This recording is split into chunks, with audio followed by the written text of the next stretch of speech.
I'm Mark Greenstein of Ivy Bound. This is for African Americans especially, and even most acutely, African Americans with kids in public school who aspire to high college admissions.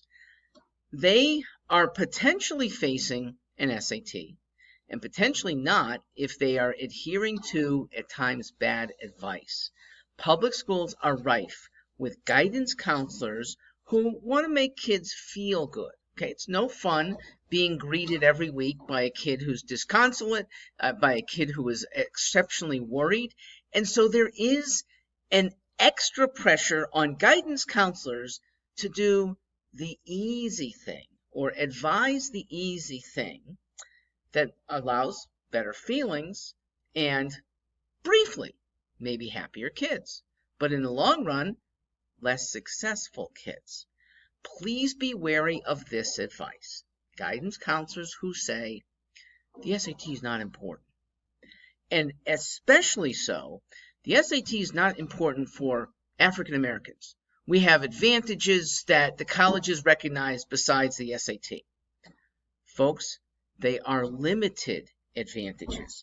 There is an extra. Colleges do like racial diversity and do have a reward for it. But it's an even higher reward. It is almost assured admission, and with it, financial awards based on merit, not necessarily based on earnings of the parents. It's when an accomplished African American student also is showing a high SAT score. It just solidifies the admissions committee saying, we want her, or he's going to be a really good asset to our college for the next 4 years. Without an SAT score, colleges are kind of guessing about that level of merit. And a good SAT score is within reach of anyone who is trying. Our record at Ivy Bound of students who are diligent, they work hard for success on this test. They treat it like an honors course for at least a semester, maybe more. But they take it seriously enough so that they are landing high-class admissions. Their families are landing high merit awards. Those kids are going up almost 200 points on average. Those students of ours rarely fall short of a 1400, okay? That gets you into almost everywhere.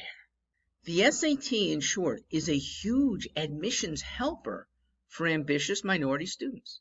At most universities, the SAT is a helper in the form of financial scholarships too.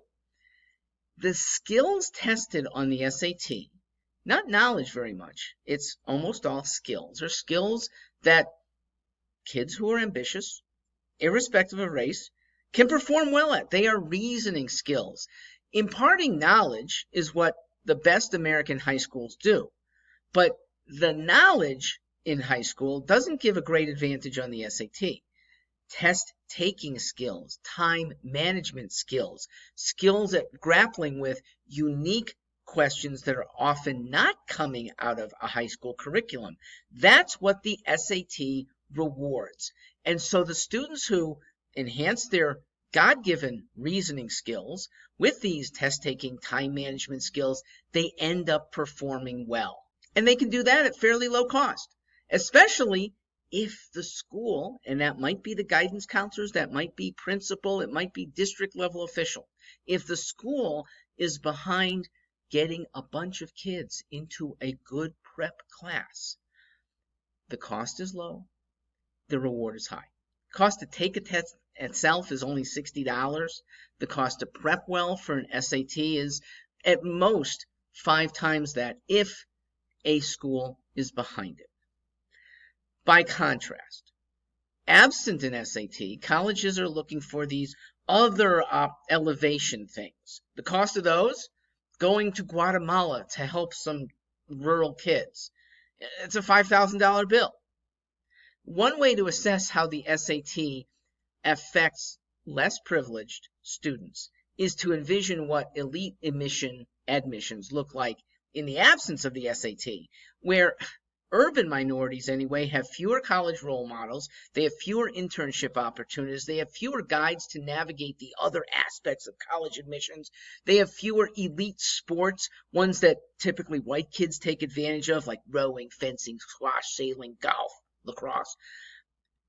Thanks to the SAT, these other opportunities, if you don't take advantage of, you still show yourself equal caliber, equally admissible, maybe even more admissible.